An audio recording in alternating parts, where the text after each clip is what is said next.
So exactly how far was Emily Jones willing to go to get rid of someone she didn't like? How far and how petty was she? Well, I'm going to show you right now. Welcome to the temporary restraining order that Emily sent me a while back, accusing me of harassing her daughter at her school. As you can see, there is some information covered up. My home address, the address where Emily was living, and the name of her daughter. I will not be sharing that kind of information. I am better than that.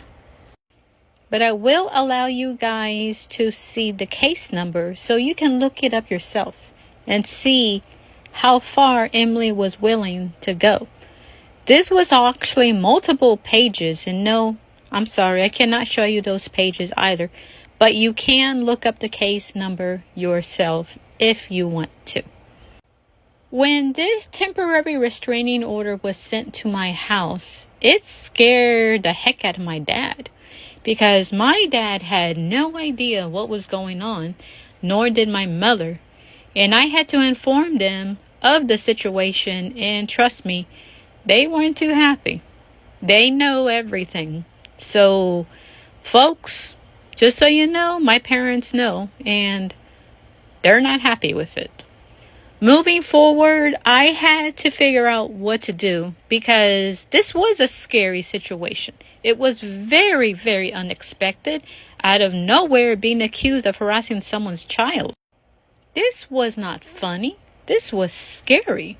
So, to all of Emily's friends who thought this was hilarious because they felt good about themselves doing this to me, you are a horrible, horrible person. Anyways, I had to hunt down my own lawyer or try to get some legal advice from someone to figure out what the heck do I do, because I live here in Houston, Texas, and I'm being accused of harassing someone's child in another state. I don't know what the girl looks like. I don't know what her name is. I don't know what school she goes to. And even though the papers say Burbank, California, I'm sure there's little cities in Burbank, California, just like Houston, Texas has small cities, different school districts, etc., etc. So I don't know any of that information. But Emily made it seem like she had everything perfectly down in this restraining order on me. Well, as I said, I had to work fast because that case was going to happen pretty quickly, and I had to appear in court. I don't have that kind of money to just leave Houston, Texas and go to Pasadena courthouse. I couldn't even do that. This was just a very scary situation. So I went to one of my local courthouses here. I took the restraining order papers with me. I shared it with my courthouse, and the people who helped me just laughed. Now, they didn't laugh to be unprofessional. They laughed because everything Emily wrote made no sense. And they also made sure to point out that it's not the same person who wrote everything. It looked like different people wrote things for Emily. In other words, different handwritings. Well, I had to really pray about this, and I tried to find some lawyers here in Houston, Texas, and they all didn't seem interested in helping me at all because they said, this is the stupidest thing I've ever read, and none of this makes any sense. But they did encourage me to take the matter serious because these are official documents from the state of California. So a lawyer who was very kind said that this took place in California, not Texas. You need to find a California lawyer to help you with this matter. Good luck to you.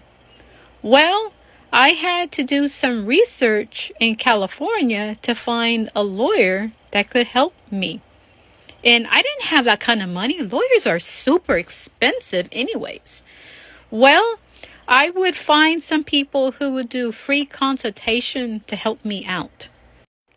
I did find a really awesome person to help me out.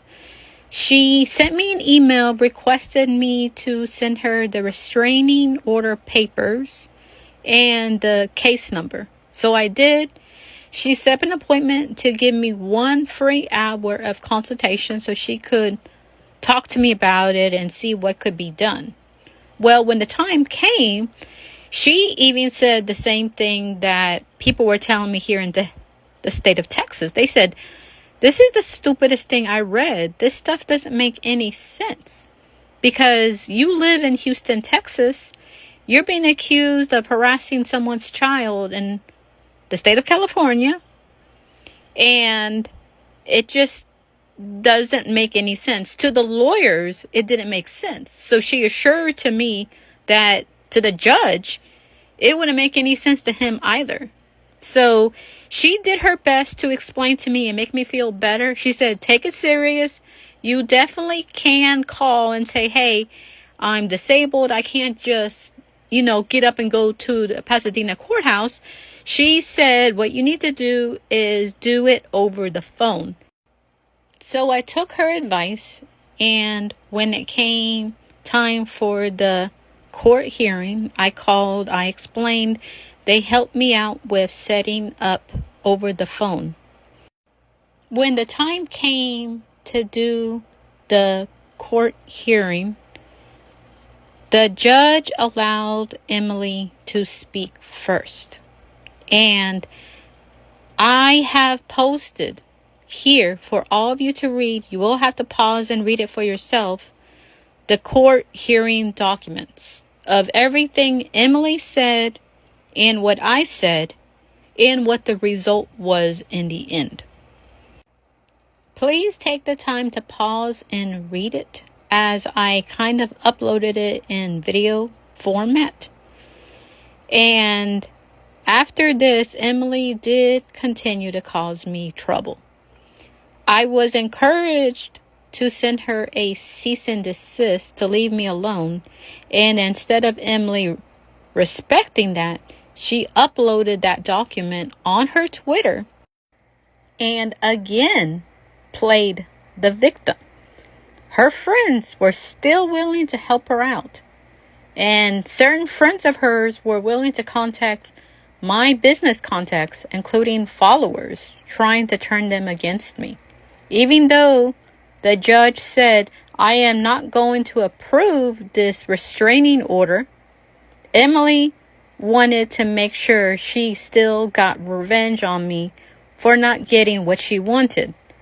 Now, the big question is this: what exactly did Emily have planned if she had won the case and there was a restraining order on me? What do you think Emily would have done with that kind of power? Would she do things to hurt me more? Or did she have something else in mind? I don't know. But I have not done anything wrong. I want to be left alone and I want to be happy. I want to be able to go to any convention related to Sonic the Hedgehog, Sonic Revolution, Sonic Expo, Sonic and Sega Fan Jam, Sonic Neon Summit, whatever the show is. I want to be able to go to any of these Sonic fan conventions, meet the voice actors, meet people from Sega, meet Agent Stone. I want to meet other Sonic cosplayers. I want to support Sonic artists. I want to do all the great things that other Sonic fans have been able to do over the years. Instead, these opportunities have been stolen from me for 10 years. All because I blocked Emily Jones on Twitter. Emily Jones is a very petty and dangerous person. I just want to be left alone and be happy and enjoy my life and enjoy opportunities to attend Sonic related events just like all the other Sonic fans out there in the world.